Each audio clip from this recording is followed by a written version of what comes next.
Hello everyone, good morning, welcome back to our channel. এখন বাজে সকাল 9টা। আমার রান্নাবান্না হয়ে গেছে সমস্তটা। আজকে আর তোমাদেরকে কোনো কিছু শেয়ার করিনি, তো একবারে আর কি রান্নাবান্না করার পরে তোমাদের সাথে শেয়ার করছি।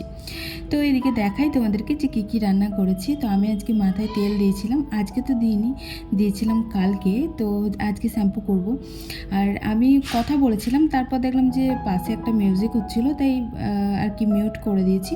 তো এই যে দেখতে পাচ্ছ কুমড়ো আলুর সবজি করেছি। অ্যাকচুয়ালি কুমড়ো আলুর সবজি আমি খুব একটা করি না, কিন্তু রবিবারে কুমড়ো এনেছিল, আমি জানি না, তো একটু দেখলাম পচে পচে যাচ্ছে। তো কুমড়ো জানোই তো খুব তাড়াতাড়ি পচে যায়, যার জন্য করে ফেললাম। সঞ্জুর লাঞ্চ প্যাকিং করছিলাম, তাই ভাবলাম তোমাদের সাথে শেয়ার করি। আজকে সকাল থেকে এইভাবে ভিডিওটা শেয়ার করলাম। তো আজকে সবজি করেছিলাম এই যে আলু কুমড়ো তরকারি, আর হয়েছিল এই যে রুটি তো বরাবরের। এখন কিন্তু 3টে রুটি নেয়, 2টো রুটি নিত, বাট আমি বলে বলে এখন 3টে নেয়।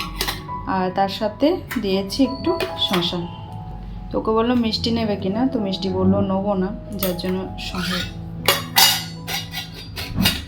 মিষ্টি নেবা গো, তোরা নিয়ে আস। হ্যাঁ,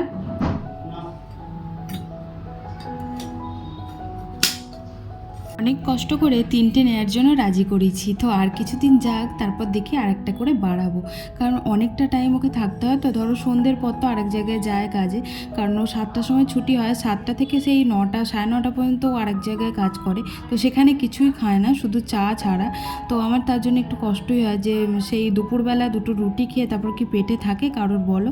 তো কি আর করবো, ও তো নিতেই চায় না। দেখি আর কিছুদিন যাক, দিয়ে আরেকটা করে দেবো। তো সমস্ত কাজবাজ সেরে ঘরের অবস্থা একদম খারাপ। তো এখন যাচ্ছি হচ্ছে দোকানে। তো চলো, অনেকক্ষণ দোকান খুলে দিয়েছে, অনেকটা লেটও হয়ে গেছে। তো একটু কাজ করছিলাম, যার জন্য ঘরের কাজ করতে গেলে লেট তো হবেই বলো। সমস্ত কাজকে ফেলে দিয়ে যাওয়া যায় বলো? ছেলে মানুষ যেতে পারে, কিন্তু মেয়ে মানুষ যেতে পারে না, এটাই তো ছেলে মেয়ের পার্থক্য। তো চলো যাই, হ্যাঁ, গিয়ে আবার তোমাদের সাথে দেখা করছি। আর আজকে শ্যাম্পু করলাম, কালকে তেল দিয়েছিলাম মাথায়, যার জন্য চলে এসেছিলাম পার্লারে। আর পার্লারে এসে ভাবলাম বাইরেটা তোমাদের দেখায় যে এত রোদ্দুর দেখো কি পরিমাণে। আর এই রোদের মধ্যে এই যে রাজমিস্ত্রি বলো বা উপরে ছাদে টাদে যারা কাজ করে, তাদের যে কতটা কষ্ট হয় বলো। আমাদের মাদেরও খুব কষ্ট হয়, সারাদিন রান্নার কাছে থাকতে হয়। তো আমি তো সকালবেলাতেই রান্নাবান্না সেরে নিই, কিন্তু যারা উনুনে রান্না করে তাদের কি কষ্ট হয় বলো তো। তো আমার বাবাও না এরকম রাজমিস্ত্রি, তাই আমি এই কষ্টটা বুঝতে পারি। তো এই যে চলে এসছে আমার বিরিয়ানি, আর আজ অনেক দিন পর খাবো বিরিয়ানি। তো এখানে বিরিয়ানি না মাংসর পরিমাণটা একটু বেশিই দেয়। এই যে দেখতে পাচ্ছ, এই যে 4 পিস মাংস দিয়েছে। আমাদের দেশে তো মানে ওয়েস্ট বেঙ্গলের ওই সাইডে তো 1 পিস করে মাংস, 1 পিস করে আলু আর একটা করে ডিম, কিন্তু এখানে মাংসর পরিমাণটা বেশি। গুড ইভিনিং বন্ধুরা। তো এখন বাজে বিকেল 6টা। তো 5:30টার সময় জল আসার কথা, কিন্তু এখনো পর্যন্ত জল আসেনি। কি একটা মানে বিচ্ছিরিকর কাণ্ড বলো তো। তো সবাই অপেক্ষায় বসে আছে জলের, কারণ আমি ওই দিক থেকে আসলাম, সব দেখছি রাস্তায় রাস্তায় বসে আছে। কী করবে বলো, জল না আসলে মানে জলই সব কিছু। জলই যদি না আসে, তো 3-4 দিন ধরে এরকম করছে। মানে মাঝে মাঝে তো ভালো সার্ভিস দেয়, বাট মাঝে মাঝে এত বাজে সার্ভিস দিয়ে দেয়। যাই হোক, আমিও এখানে সবারই মতনই অপেক্ষা করে বসে আছি। মোটর চলছে, কিন্তু এখনো পর্যন্ত আসেনি। এই দেখো বোতল টোতল সব খালি টালি করে বসে আছি। মটকাতে যে জলগুলো এক্সট্রা বোতলে ছিল, বোতলের জলগুলো মটকাতে ঢাললাম, ঢালার পর বোতলগুলো সব খালি করলাম। তো এই বোতলগুলো আপাতত ভরবো, আসুক তবে না। আর ততক্ষণে আমি জামা কাপড়টা গুছিয়ে নিই। 3 দিন ধরে জামা কাপড় পরে আছে, গোছানো হচ্ছে না। টাইম যখন আছে গুছিয়ে টুছিয়ে নিই। আর আজকে প্রচণ্ড গরম জানো, মানে আমাদের ঘরে তো বোঝা যায় না, কিন্তু দোকানে বোঝা যায় দোকানে খুব গরম। আমাদের ঘরে খুব একটা গরম নেই, ঘরে হালকা ঠান্ডাই আছে। আর বারবার আমি বাইরে বেরিয়ে বেরিয়ে দেখছি যে জল এসছে কিনা। 3 থেকে প্রায় 4 দিন হয়ে গেছে জামা কাপড়গুলো গোছানো হয় না। আর আমাদের ওপরে কাজ হচ্ছে বলে আমার যে কী প্রবলেম হচ্ছে ভয়েস দিতে, কি আর বলবো। তো রাত্রিবেলাতে দিতে পারি না, চারিদিকে কুলার টুলার চলে, আওয়াজে প্রচণ্ড পরিমাণে আওয়াজ হয়। আর এই যে দিনের বেলাতে একটুখানি আর কি এই টাইমটা শান্তি পাই, সকালের টাইমটা, কিন্তু এই সকালের টাইমেও তো কাজ শুরু হয়ে যায়, যার জন্য প্রচণ্ড অসুবিধা হচ্ছে। এখনও মনে হয় 1 সপ্তাহ মতন করবে। আর ওদিকে জামা কাপড় ভাঁজ করে চলে আসলাম, এদিকে জল চলে এসছে। এখন বাজে হচ্ছে 6:30। এই জল ভরার জন্য না আমার দোকানে যেতে অনেকটা লেট হয়ে যায়, বিশ্বাস করো। কারণ আমি দোকান থেকে এসেছি তখন 6টা বাজে, প্রায় আধা ঘন্টা হয়ে গেছে, এখনও পর্যন্ত আমি দোকানে যেতে পারিনি। কি করব, দোকানে হয়তো যাবো আর তখনই দেখবো জল এসছে, তাই ভাবলাম জলটা ভরে একবারেই যাব। তো কাস্টমার আসলে অবশ্য ফোন করবে, আর আমি বলে এসেছি সামনে দোকানগুলোকে যে যদি কাস্টমার আসে তো একটুখানি আর কি আমাকে ফোন করে দিতে, ওরাও ফোন করে দেবে, কোনো ব্যাপার নেই, সেই জন্য আর কি।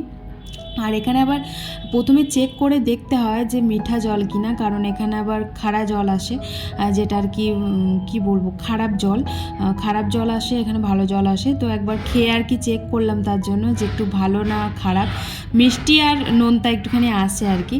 তো তারপর জল ওদিকে ভরে নিলাম, বোতলগুলো খালি ছিল, তারপর একটা ঘড়া খালি আছে, তো ঘড়ার জলটা ফেলে আর দেবো না, কারণ প্রত্যেক দিন জল আমি ফেলি না, এখন এই কুলারে ঢেলে দিই, কারণ মিঠা জলই ইউজ করি আমি কুলারে দেওয়ার জন্য।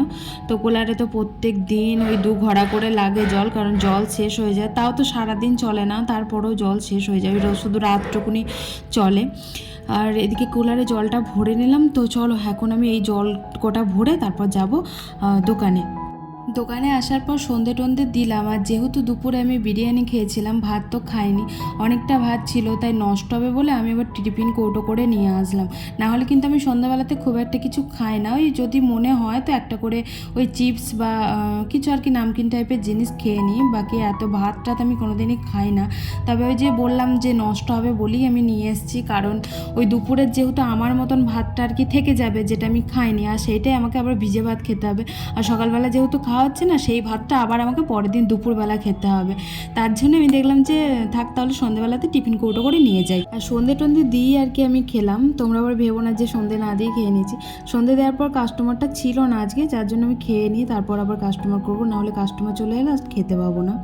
প্রত্যেকদিন ওরা আর আমার একসাথেই ছুটি হয়, মানে আমার যেদিনকে কাস্টমার না থাকে সেদিন তো দোকান বাড়ি দিয়ে দুজনেই একসাথে চলে যাই, তবে কাস্টমার যেদিনকে থাকে সেদিনকে ও বাড়ি চলে যায়, তারপর আমি কাস্টমার সারি, তারপর আবার ওকে ফোন করি, কারণ শাটারটা নামানোর জন্য তো ওকে ফোন করতেই হয়।